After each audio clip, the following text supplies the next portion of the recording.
పోలవరం జిల్లా రంపచోడవరం ఎమ్మెల్యే మిరియాల శిరీషాదేవి దేవీపట్నం మండలం పోతవరం మండల ప్రజా పరిషత్ ప్రాథమిక పాఠశాలను సందర్శించారు. విద్యార్థుల భోజనంలో వాడే గుడ్లు, కూరగాయలను తనిఖీ చేశారు. విద్యార్థులు తినే గుడ్లు ఎక్కువ రోజులు నిల్వ ఉండడం వల్లనే నల్లని మచ్చలతో ఫంగస్ ఏర్పడిందని అన్నారు. వారానికి ఒకసారి రావాల్సిన స్టాక్ 3 వారాలకి రావడంతోనే ఇలా జరిగిందని తెలిపారు. అవసరమైతే గుడ్లు సరఫరా చేసే కాంట్రాక్టును మారుస్తామని ఎమ్మెల్యే చెప్పారు.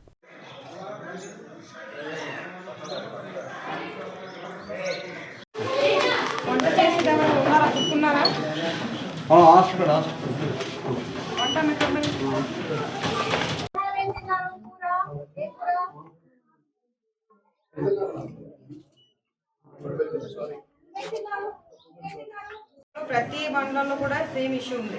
అంగన్వాడీ స్కూల్ కూడా గుడ్లు బాగుండట్లేదు, కంప్లైంట్ వస్తుంది ఎక్కువ. నేను ఇంకా సర్లే మార్చుకుంటారులే అని చూసాను. ఇక్కడ మీకు లెక్క ప్రకారం లేవండి, చూసుకోవాలి ఒకసారి. చూపిస్తున్నాను. ప్రధానంగా మన రంపచోడవరం నియోజకవర్గ పరిధిలో ఉన్నటువంటి దేవీపట్నం మండలంలో పోతవరం గ్రామంలో ఉన్నటువంటి ఎంపీపీ స్కూల్లో గత లక్షవారం ఏదైతే స్కూల్లో పిల్లలు తింటున్నటువంటి గుడ్లు పాడైనాయన్న వార్తలు వచ్చినాయి. దాని నిమిత్తం ఈ రోజు నేను పాఠశాలను విజిట్ చేయడం జరిగింది. అయితే వాస్తవంగా గుడ్లు తీసుకునేటప్పుడు అవి బాగానే ఉన్నాయి, బట్ అవి వాడే కొలది కొంచెం పాడైనాయి. కానీ పాడైనవి వెంటనే తీసేసి పక్కన పెట్టేశాము. బాగున్న గుడ్లు మాత్రం పిల్లలకు పెట్టామని కుక్ అదే విధంగా హెచ్ఎం గారు కూడా చెప్పడం జరుగుతూ ఉంది. అయితే నేను ఇప్పుడు సమ్మర్ వస్తుంది కనుక ప్రతి ఒక్కరు కూడా కూరగాయలు కానీ ఇతర నిత్యావసర సరుకులను కానీ గుడ్లను కానీ ఎక్స్పైరీ డేట్లు చూసుకొని మరీ తీసుకోవాలని నేను మనవి చేస్తా ఉన్నాను. ఎందుకంటే ఎండాకాలంలో ఎక్కువగా గుడ్లు పాడే అవకాశం ఉంటాయి. ఒక వారానికి ఒక కలర్ వేసి ఫస్ట్ వారం బ్లూ కలర్, సెకండ్ వారం పింక్, ఇట్లాగా వారానికి ఒక కలర్ తో ఎగ్స్ ఇస్తారు. ఎంతమంది పిల్లలు ఉంటే అంతమందికి సరిపడగా వారం రోజులకు సరిపడా గుడ్లు ఇస్తారు.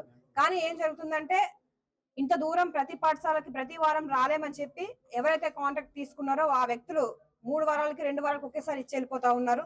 తద్వారా ఏమవుతుందంటే రోజు ఒకేలాగే ఉండదు. ఒక పిల్లడు ఒక రోజు మానేవచ్చు, ఇంకో పిల్లడు ఇంకో రోజు మానేవచ్చు. అలాంటప్పుడు కొంచెం స్టాక్ ఎక్కువ ఉండిపోతుంది. దానికి ఏం చేస్తున్నారంటే ఆ మిగిలిపోని అన్ని పెట్టడం వల్ల కొంచెం ఇబ్బందికరమైనటువంటి వాతావరణం మనం చూస్తూనే ఉన్నాం.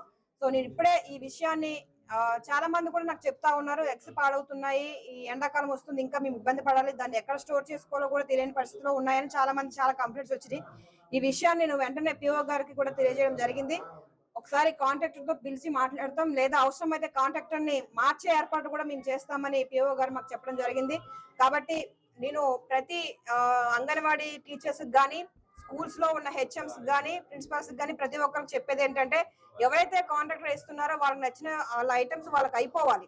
వాళ్ళ దగ్గర ఉన్న సరుకు వాళ్ళు స్కూల్ కి డిస్ట్రిబ్యూట్ చేసేసామా లేదా అన్న విధిలో ఉంటారు. కానీ అవి ఇచ్చినటువంటి సరుకులు వాటి యొక్క సమయం ఉందా లేదా, ఎక్స్పైరీ డేట్లు, అదే విధంగా తయారు చేసిన డేటు ఇవన్నీ చూసుకొని మాత్రమే ఆ యొక్క సరుకులు తీసుకొని పిల్లలకి మంచి పౌష్టికాహారాన్ని అందించాలని మేము కోరుతా ఉన్నాం.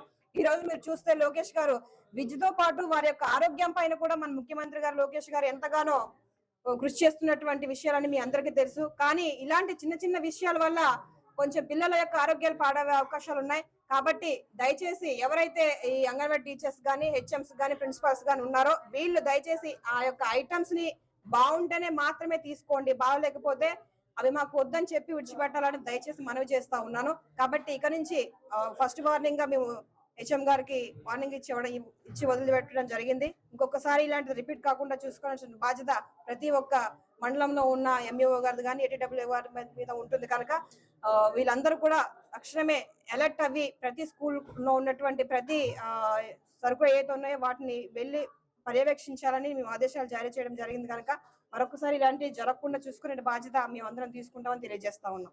Thank you. ఖచ్చితంగా తనిఖీ చేసే చర్యలు తీసుకుంటామని దాదాపుగా ఇప్పుడు ఒకే వ్యక్తి, ఒక పర్సనే ఆ టెండర్ తీసుకున్న వ్యక్తే ఆ అంగన్వాడీ స్కూల్లో కూడా అతనే వేస్తా ఉన్నాడు. కనుక అతన్ని మార్చే ఏర్పాటు కూడా మేము చేస్తాం.